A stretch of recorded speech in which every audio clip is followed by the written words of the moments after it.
ke rumah orang yang tidak mengerjakan salat berjamaah. Kemudian saya bakar rumah-rumah mereka dengan api. Apakah ini pengajaran rahmatan lil alamin kayak gini? Jadi Benar. rumah salat Jumat, salat berjamaah aja dibakar ini, di Khaibar ini. Jadi sadis ya, ajaran Muhammad ini sadis. Ya, seharusnya kan namanya kitab suci itu bukan menceritakan ajaran seks. Ini kok banyak kali Pak kasih ajaran seks di Al-Quran sama di apa ini, di hadis ini. Kenapa begitu Pak? Karena Bapak dulu kan dari Muslim, kan nggak masuk akal kalau namanya kitab suci itu dimasuki sama yang porno-porno demikian Pak Kace. Kenapa itu Pak? Iya. Dari kalian hendak mengambil manfaat dari seorang istri dalam kurung bersetubuh atau pembantu atau hewan, hendaklah ia pegang ubun-ubunnya sambil mengucapkan Allahumma inni as'aluka min. Nah, ini dia hadisnya. Sahih Muslim 5037 dengan jelas mengatakan bahwa amal tidak bisa menyelamatkan. Di sini sangat jelas bahwa amal tidak bisa menyelamatkan. Rasulullah SAW bersabda, tidak ada seorang pun yang dimasukkan surga oleh amalnya. Dikatakan tidak juga Tuhan, wahai Rasulullah. Beliau menjawab, tidak juga aku, kecuali bila Rabbmu melimpahkan rahmatnya kepadaku. Saudara yang dikasihi Tuhan, hidup kita mengandalkan amal. Seberapa amal standar yang bisa menyelamatkan kita masuk surga? Di sini tidak jelas. Ya, amal berbuat amal sebanyak mungkin. Tapi standar batas maksimalnya tidak disebutkan. Nah, ini dia. Bismillahirrahmanirrahim. Alladzina kafaru wa saddu an sabilillahi adalla amalahum. Yang artinya, nah ini ayatnya. Yang artinya orang-orang kafir dan menghalang-halangi manusia dari jalan Allah. Allah menghapus segala amal mereka. Tuh, kalau orang menghalangi jalan Allah, maka dosa mereka akan amal mereka, amal kebaikan mereka akan dihapus. Orang yang mengingkari perintah Tuhan amalnya akan dihapus. Makanya jangan mengingkari Isa Al-Masih. Sebagaimana dikatakan Quran surat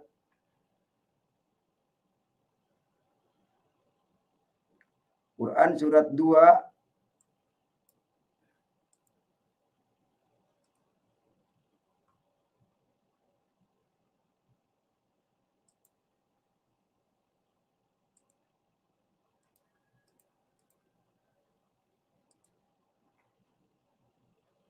Sebagaimana Quran surat 2 dikatakan di sini,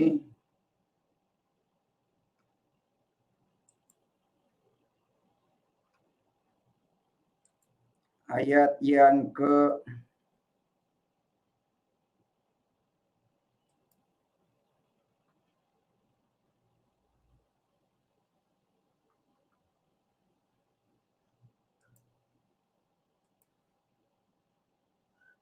102.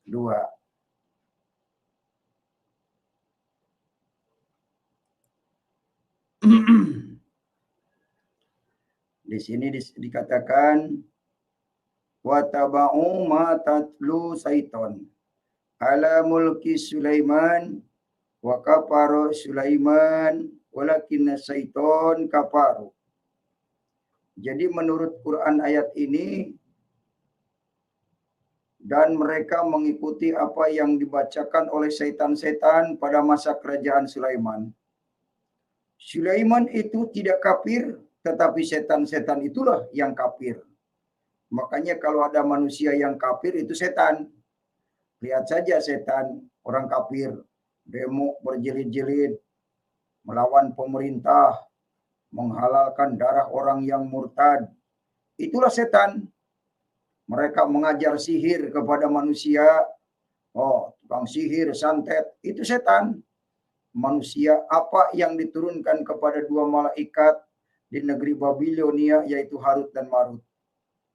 Jadi setan itu berguru kepada Harut dan Marut, kepada jin-jin. Padahal keduanya tidak mengajarkan sesuatu kepada seseorang sebelum mengatakan, sesungguhnya kami hanyalah cobaan bagimu. Sebab itu janganlah kafir. Maka mereka mempelajari dari keduanya malaikat itu apa yang dapat memisahkan antara seorang suami dengan istrinya. Nah, banyak orang yang dipisahkan suami dengan istrinya karena sihir, kena santet, kena pelet. Begitu. Pasti dia akan dilemparkan ke dalam neraka hutomah. Wa ma adraka ma'al hutomah. Dan tahukah kamu apakah neraka hutomah itu? Narullahi muqaddatu, yaitu api azab Allah yang dinyalakan, allati tatailu alal afidah, yang membakar sampai ke hati. Mantap ini ya. Ya, kita bentangkan dulu sebentar. Biar pas gitu ya. Nah, ini dia. Ayat 4 ya. Nah, itu dia. Nah, teman-teman, disinilah jadi jin itu akan dilemparkan ke dalam hutomah. Ngeri, saudara. Makanya kalau saudara tidak meninggalkan ajaran Muhammad, saudara jangan-jangan sudah menjadi jin. Karena jin itu mengalir di dalam darah. Jin mengalir di dalam darah. Begitu. Itulah neraka hutomah.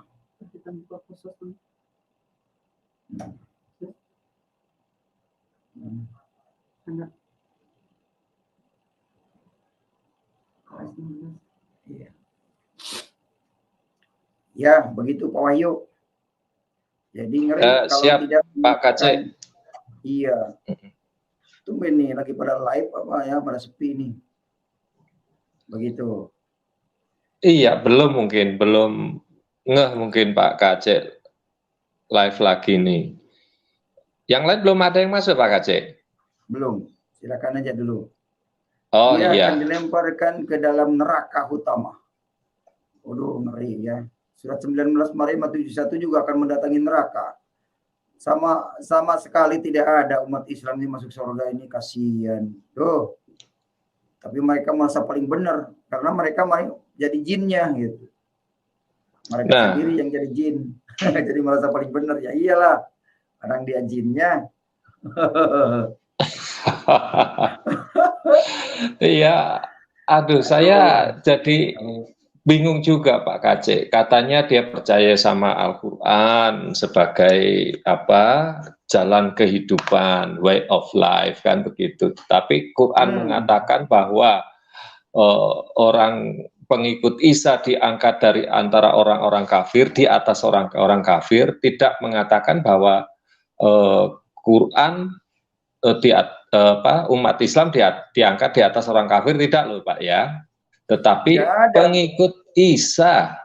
Iya. Iya.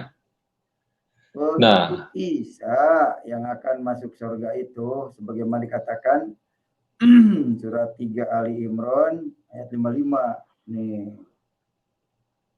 Kita bentangkan dulu ini surat 3 Ali Imran ayat 55. Nah, ini dia. Nah, jadi jelas yang akan kembali kepada Allah itu adalah pengikut Isa. Ini tertulis di Al-Quran. Coba baca. Ingatlah ketika Allah berfirman, wahai Isa, aku mengambilmu dan mengangkatmu kepadaku serta mensucikanmu dari orang-orang yang kafir. Isa itu disucikan dari orang kafir. dan menjadikan orang-orang yang mengikutimu seperti Pak Wahyulahi, Muhammad Kece di atas orang kafir hingga hari kiamat. Akan di atas orang kafir hingga hari kiamat. Kemudian kepadaku engkau kembali. Isa dan pengikutnya kembalinya kepada Allah. Tidak ada Isa dan pengikutnya kembali ke neraka. Beda dengan Muhammad. Muhammad kembalinya ke neraka. Sebagaimana dikatakan surat 19 Maryam ayat 71. Sebagaimana dikatakan surat Hud ayat 4, 5, dan 6, dan 7. Begitu. Jadi pengikut Isa punya kepastian masuk surga. Siapa yang mau masuk surga? Yuk ikut Isa dari mulai sekarang. Taliban tuh. Taliban sekarang sudah menguasai Afghanistan. Ya, presidennya meninggalkan negaranya dan pemerintahannya. Sekarang Afghanistan dikuasai oleh Taliban. Taliban mengancam, sediakanlah kami anak-anak untuk sebagai budak seks. Nah, itu ajaran Taliban itu. Iya. Aduh, bahaya kalau negara kita begitu. Ya. Ya, janganlah. Oke. Itu sandal binal itu. Yang sandal belum ketemu. Ini amal tidak bisa menyelamatkan. Ini hadisnya. Amal tidak bisa menyelamatkan. Seberapapun amalnya. Silakan saya sambut Pak Budiman. Salam. Salam sadar Pak Budiman. Salam sadar, salam sadar, salam sadar Iya. Pak Wahyullahi, Pak Timothy. Salam semua ya yang ada di rumah Pak Kace ini. Dukung terus Pak Kace. Dukung terus Iya. Pak Kace. Amin, amin. Kirim ke nomor rekeningnya biar Pak Kace ada biaya untuk memberitakan Injil kebenaran. Itu adalah Injil keselamatan. Amin. Amin. Pak Kace, saya mau tanya dulu Pak Kace. Boleh. Kenapa kok di Al-Quran ini sama di hadis ini banyak kali ajaran seks? Ya seharusnya kan namanya kitab suci itu bukan menceritakan ajaran seks. Ini kok banyak kali Pak Kace ajaran seks di Al-Quran sama di di hadis ini. Kenapa begitu Pak? Karena Bapak dulu kan dari Muslim. Kan nggak masuk akal kalau namanya kitab suci itu dimasuki sama yang porno-porno demikian Pak Kace. Kenapa itu Pak? Iya. Nah itu sebenarnya memberi semangat di dunia biar nanti juga semangat untuk berjihad, bela bidadari. Jadi itu aja yang diomongkan. Ini dia. Nah itu dia. Telah menceritakan kepada kami Muhammad bin Yahya, Abdullah bin Nabil, apabila salah seorang dari kalian hendak mengambil manfaat dari seorang istri dalam kurung bersetubuh atau pembantu atau hewan, hendaklah ia pegang ubun-ubunnya sambil mengucapkan Allahumma inni as'aluka min khaira wa khairi ma'jublat alai wa jub bika min syari wa syariat min jubilat la ilahi ya Allah, sesungguhnya aku memohon kepadamu dari kebaikan dan kebaikan yang telah engkau berikan kepadanya, dan aku berlindung kepadamu dari keburukan dan keburukan yang engkau berikan kepadanya. Di sini Pak ya, pada hewan, kepada pembantu. Iya Pak, itu kok kenapa istri, pembantu, hewan macam mana, apa ceritanya itu? Apa sekali ngambil 3 atau gimana? Saya kurang hafal asbab nuzulnya ini. Iya. Nah iya seperti itu Pak. Jadi sekali 3. Sekali 3 gitu, apakah masuk akal itu Pak? Apa istri, pembantu sama binatang? Kalau dulu saya tidak pernah bertanya, cuma dengar aja yang dongeng kiainya. Jadi saya kalau ditanya ini jadi bingung sekarang karena dulu ceritanya beda. Ceritanya ditambah-tambahin dan ngarang-ngarang. Begitu. Kalau sekarang harus bohong nggak bisa Pak. Jadi nggak bisa ngarang-ngarang, nggak bisa ditambah-tambahin. Gitu. Makanya supaya umat-umat kadrun ini yang di Indonesia jangan hanya menyatakan ya paling sempurnanya di mana, dan juga jangan menyatakan agama paling benar. Itu Taliban itu agamanya Muslim. sekarang udah menduduki Afghanistan dan juga sudah meminta budak-budak seks umur 5 tahun sampai 45 tahun. Bagaimana itu Pak kalau terjadi di Indonesia? Apakah mereka ini tidak sadar, tidak waras? Ya, seandainya terjadi di Indonesia, tapi mudah-mudahan jangan ya. Syariat.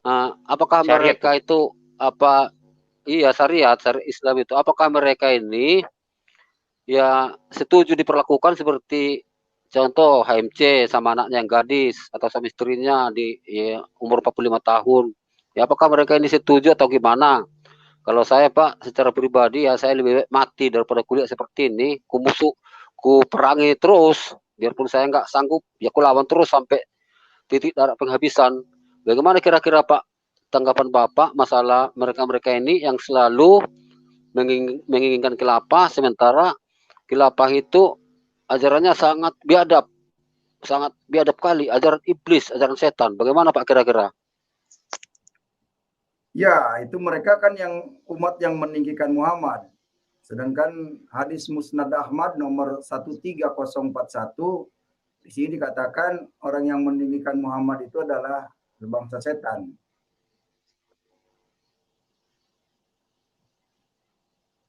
Begitu Pak. Musnad Ahmad Iya, berarti nomor pas juga Pak. 13041.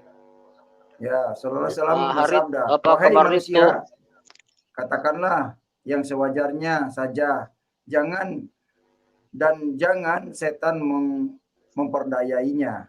Saya adalah Muhammad bin Abdullah Rasulullah. Demi Allah, saya tidak suka kalian meninggikanku. Ya, jadi yang meninggikan Muhammad itu adalah setan, kata Muhammad.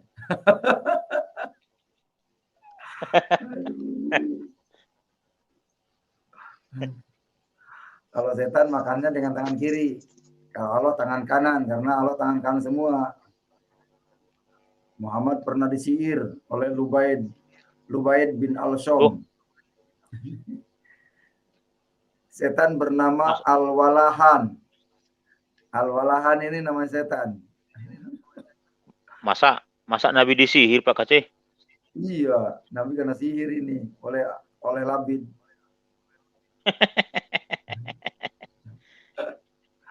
Aduh. Ngeri ya. Kena sihir. Ngeri, benar. Nabi kena sihir. Jangan sampai ini gila loh nanti loh. Musnad Ahmad nomor 1055. Di sini dijelaskan setan berasal dari Yaman. Nabi SAW bersabda, ingatlah bahwa keimanan itu ada dari Yaman dan hikmah juga dari Yaman, dan aku mendapati bahwa napas Rabb kalian dari Yaman, menyebutkan dari arah Maghrib, ingatlah bahwa kekufuran, kefasikan, dan kerasnya hati ada pada orang sombong daripada penyair dan penggembala unta, yang mana setan-setan masuk kepada para penggembala unta. Jadi setan itu adalah dari penggembala unta dari Yaman. Ini ada dari hadisnya ini. Maksudnya kenapa dari Yaman, kenapa enggak dari Indonesia gitu ya? Iya, dari Yaman ini. Makanya harus hati-hati dengan orang Yaman ini. Masa setan dari Itu Yaman? terbukti Pak. Si Rizik kan orang Yaman Pak. Itu kan betul juga Pak. Iya. Itu kan udah terbukti. Iya, makanya dia setan kelakuannya. Iya kan? Aduh. Iya. Tapi ada komen di apa itu Pak di live chat, apa kemarin itu Pak Kati kan bilang si Rizik kandangnya 4 tahun karena menantang pemerintah. Orang itu katanya si Rizik itu bukan menentang, katanya mau menegakkan keadilan apa namanya itu, keadilan yang didengungkan itu. Akhlak, keadilan akhlak katanya. Gimana itu Pak Kati? Iya akhlak. Akhlaknya aja bejat. Masa itu nggak tanggung jawab perempuan digituin? Gitu. Harus mau reformasi akhlak, bagaimana akhlaknya nggak benar? Itu. Jadi kalau Bagaimana memang kita reformasi akhlak, harus akhlak kita juga diperbaiki. Begitu. akhlak Iya kan bagaimana? mereka kepanasan. Iya. Kepanasan Pak Akhlak Kace. bagi Orang itu karena dibilang Pak Kace dikandangi 4 tahun, mereka nggak terima katanya karena rezeki itu manusia. Masa Pak Kace katanya bilang dikandangi macam hewan aja, dikandangi 4 tahun kata Pak Kace gitu di YouTube Pak. Emang kandang. Cuman bahasa harusnya penjara. Hotel Prodeo bahasa halusnya, itu bahasa ahli hukum. bahasa aslinya penjara. Penjara bahasa aslinya. Ya, kalau penjara sama kandang ya sama baik, kandang wedus. Bahasa implisitnya itu adalah dikandangin, eksplisitnya Iya. penjara gitu. Iya. Begitu, emang aslinya begitu. Betul Pak Timothy, tapi apa umat-umat sebelah ini katanya Pak Kace itu menghina si Rizik karena dibilang dikandangi. Kalau di penjara katanya gak pala sakit hati mereka. Tapi karena Pak Kace bilang dikandangi 4 tahun, makanya mereka kepanasan Pak Timothy. Ya namanya juga jin. Kalau jin kan selalu kepanasan. Iya.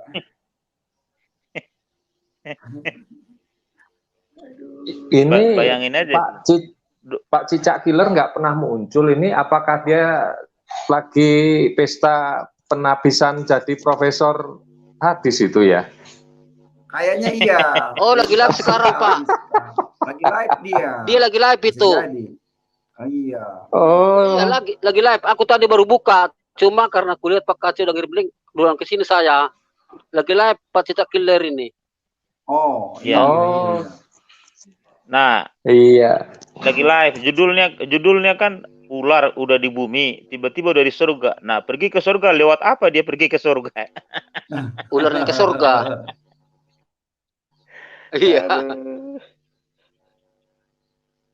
Bersamaan tuh Pak. Ini Pak Papel pun live. Aku lagi ngomong dari Pak Papel ini. Ini lagi ngomong tadi habis Pak Papel ngomong masuk ke sini. 3 sekali live ini. Pak Kace. Iya. Izin saya tambah, Pak. Boleh, silakan. Ya, jadi saudara-saudara ya umat muslim yang ada di live chat ini ya. Amalmu itu tidak boleh membuat kamu ke surga. Ya, tidak ada satupun manusia kalau diukur amalnya sampai dia meninggal dunia, lebih besar amalnya daripada kejahatannya.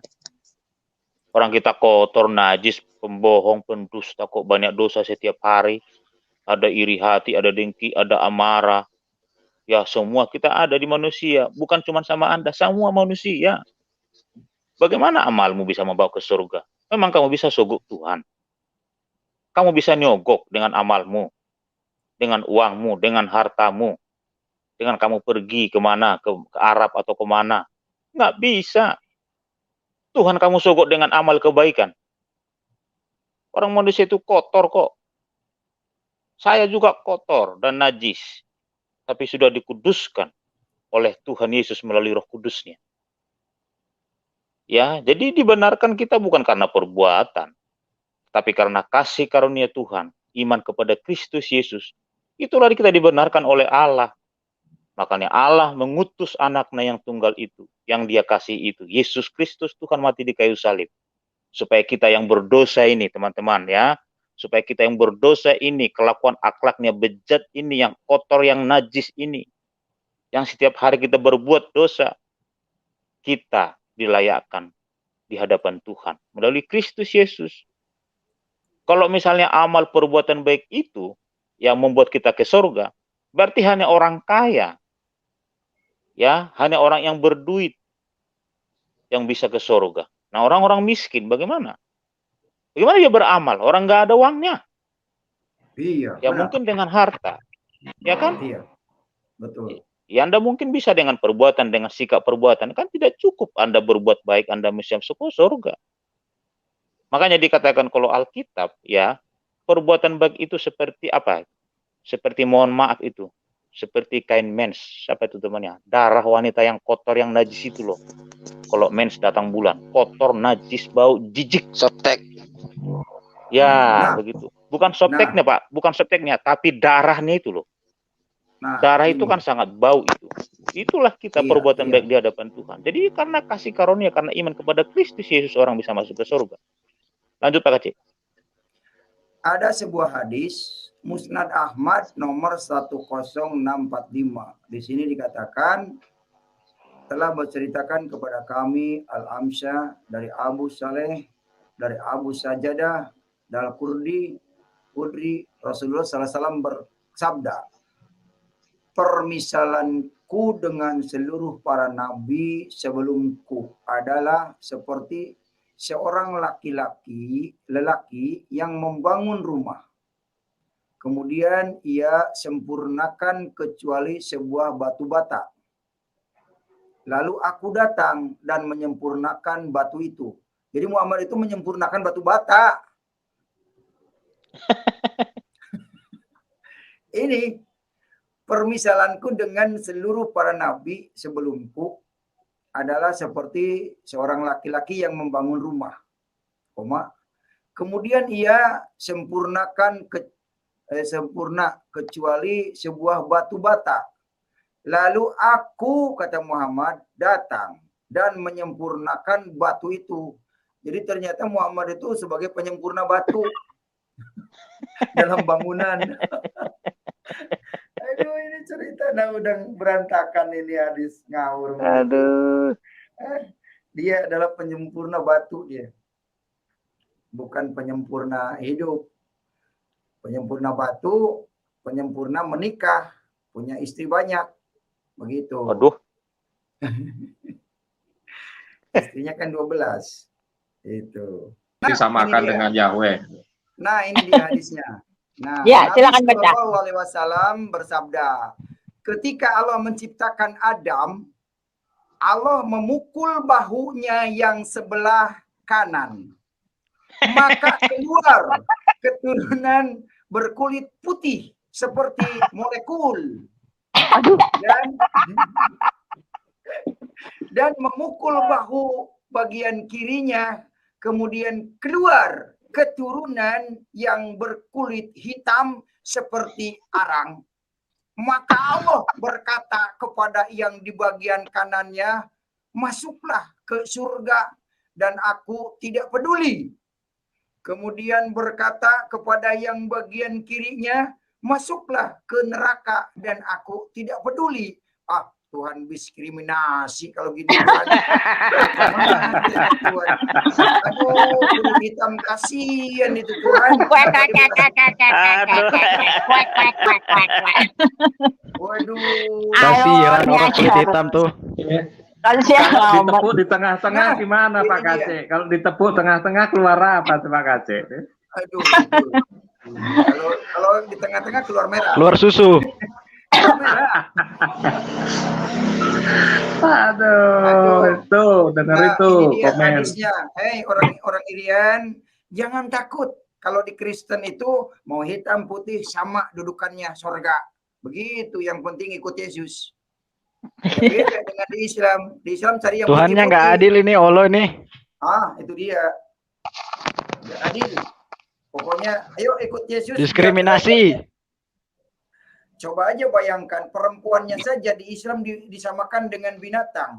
Dengan keledai lah, dengan gogok lah. Ya, terus disamakan lagi dengan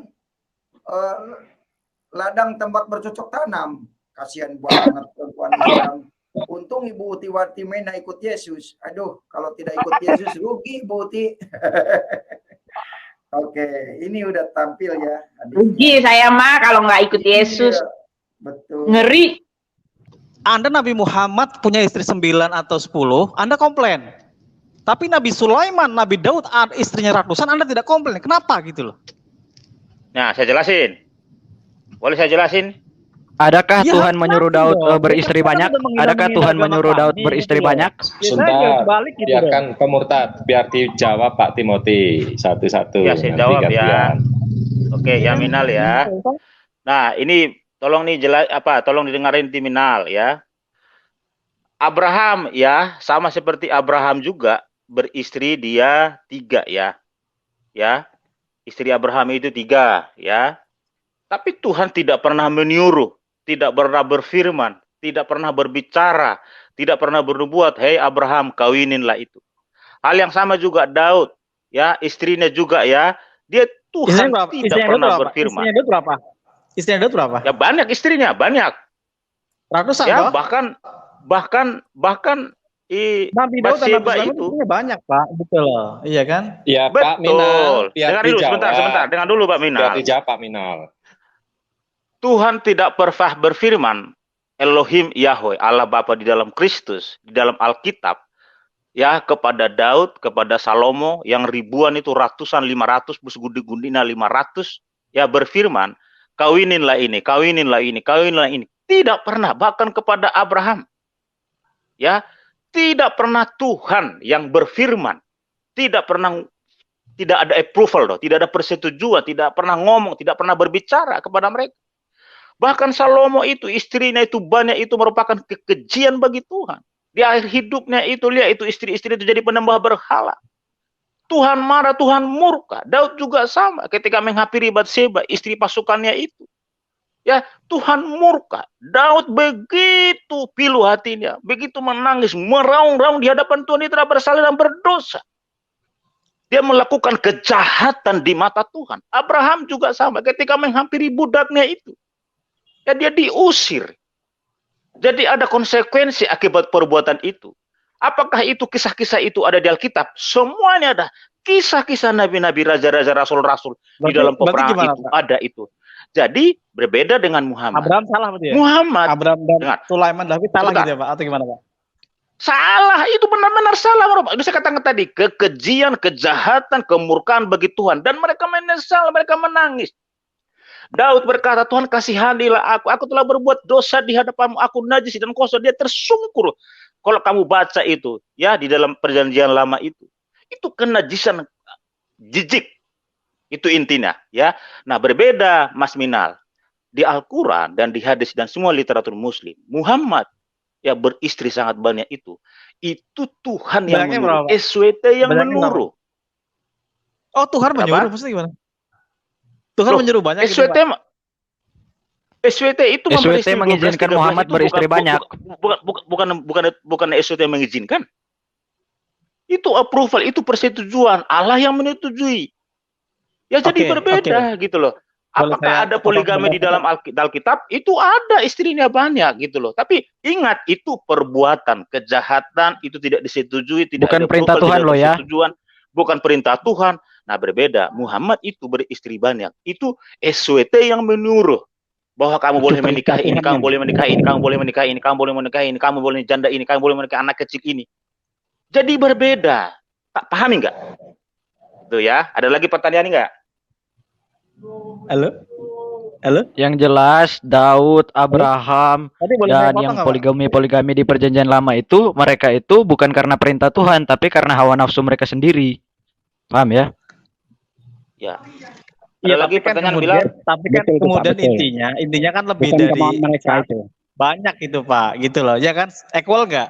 Sama toh? Ini nggak nangkap Tapi sih, bukan si perintah Minal ini. Tuhan. Kamu sebentar, Minal. Oke. Kamu ini Oke. saya rasa kamu juga berpendidikan juga, mungkin minimal S1 lah, at least gitu loh. Udah saya katakan tadi, bukan Tuhan yang berfirman, itu perbuatan manusianya. Dan ingat, itu juga kekejian, kejahatan di mata Tuhan, sama seperti Salomo, istri dia gundik-gundiknya itu jadi penyembah berhala di akhir hidupnya. Nanti kamu baca deh, ya. Jadi bukan Tuhan yang menurut Tuhan, bukan Tuhan yang berfirman. Nah, berbeda dengan Nabi mulia Muhammad sallallahu alaihi wasallam. SWT menyuruh dan berfirman bahwa kami boleh menikahi janda ini, kami boleh menikahi rampasan karena perang ini, karena jarahan ini, karena ini, budak-budak jadi-jadikan. Jadi berbeda ya. Itu sangat berbeda sekali, jangan kamu sama-samakan. Berfirman, ya, berkata, ngomong bicara sama Muhammad, jikalau ada orang, setiap orang yang tidak mengaku tiada Tuhan selain Allah, Muhammad akan menumpahkan darah dan merampas harta orang itu. Nah, itu benar-benar tertulis di hadis. Ya, SWT kamu itu yang berjanji di surga ada seks, dan Muhammad berkata di surga ada seks. Itu bukan ajaran dari Tuhan yang benar. Saya berbicara menurut Alkitab. Itu ajaran dari setan, ajaran dari iblis, ajaran dari Lucifer, ajaran dari jin, ajaran dari goa-goa yang gelap. Ya, jangan kamu samakan SWT kamu dengan Allah Elohim, Abraham, Ishak, dan Yakub. Tidak. SWT kamu menjanjikan di surga ada seks. Allah, Abraham, Ishak, dan Yakub. Ya Elohim, Yahweh, Bapa, Anak, dan Roh Kudus itu tidak pernah menjanjikan memberikan ya iming-iming bagi umatnya di surga ada seks. Kamu pergi kemanapun, tidak akan pernah sama. Tidak ada. Jangan kamu ditipu. Ya, tinggalkanlah ajaran sesatmu itu, kultus sesat itu. Padang pasir itu. Ya, saya mengasihi kamu. Saya tidak menerang orangnya, tapi ajaran sesat-sesat seperti ini harus kita sadarkan. Hai orang-orang Iya. muslim di Indonesia. Silakan Pak Kacik. Nah, ini baca ini. Baca nih Nandar, Ben Justus, baca Ben Justus ayatnya baca nih. lo, Ben Justus lo. Tanggung jawab lo ya, Ben Justus baca lo. Nah, ini dia. Rasulullah SAW bersabda, saya diperintahkan untuk memerangi manusia hingga mereka mengucapkan tiada Tuhan selain Allah. Apabila mereka mengucapkan, maka mereka telah menghalangiku untuk menumpahkan darah dan merampas harta mereka. Apakah Benar. ini harus dibiarkan? Ini hadisnya. Benar. Jadi yang menghina Muhammad ini, hadis ini. Bukan saya. Begitu ya. Benar. Perbuatan Ngeri. Muhammad lo ini lo ya. Iya. Bukan Ngeri menghina tapi ajaran perbuatan ini. Muhammad. Ngeri ajaran ini. Setiap orang yang tidak mengaku Tuhan selain Allah, ya, Muhammad akan menumpahkan darah. Muhammad itu haus Iya. darah itu. Dia menumpahkan Sadar, darah loh. Nandar, sadar. Ini hadis ini yang mempermalukan Muhammad. Muhammad ini kan pembunuh. Jadi bukan rahmatan lil alamin. Ayatnya tidak ada di Quran. Muhammad rahmatan lil alamin. Ya. Kemana si Nandar nih? Kabur. Ini di bawah si Anu, di bawah saya nih. Ya, Nandar, enggak, nyadarin maksud Nandar. saya begini. Muhammad ini Ya, pembunuh. maksud saya begini. Ayo berdiskusi dengan data Mana? literasi yang pas Saya bahwa ajak, ya silakan Pak I. bahwa kalau Injil Barnabas, Injil Thomas itu memang dikatakan Injil sesat, ya toh, tertulis itu 1500 tahun, jelas itu bukan kanon dari data-data sejarah yang ada. Panasan tadi seperti jin-jin yang Jadi ini yang saya tampilkan ini adalah ajaran Muhammad, hadis yang bunyinya begini, ya, bunyi begini. Rasulullah SAW bersabda, sungguh saya ingin sekali menyuruh sholat lalu dikumandangkan iqomah. Kemudian saya menyuruh seseorang mengimami salat berjamaah, menggantikan saya. Lalu saya pergi bersama beberapa orang yang membawa tumpukan-tumpukan kayu bakar ke rumah orang yang tidak mengerjakan salat berjamaah. Kemudian saya bakar rumah-rumah mereka dengan api. Apakah ini pengajaran rahmatan lil alamin kayak gini? Jadi benar. rumah salat Jumat, salat berjamaah aja dibakar ini, di Khaibar ini. Jadi sadis ya, ajaran Muhammad ini sadis. Nandar, bertobatlah kamu, tidak akan mungkin kamu masuk surga dengan mengucapkan salawat Allahumma sholli ala Muhammad. Begitu ya. Nandar, bertobat kamu, tidak ada ayatnya Muhammad menyelamatkan. Tidak ada ayatnya Muhammad masuk surga. Jadi harus nyadar. Begitu, kasihan. Kalau nggak mau nyadar ya udah nggak apa-apa. Begitu.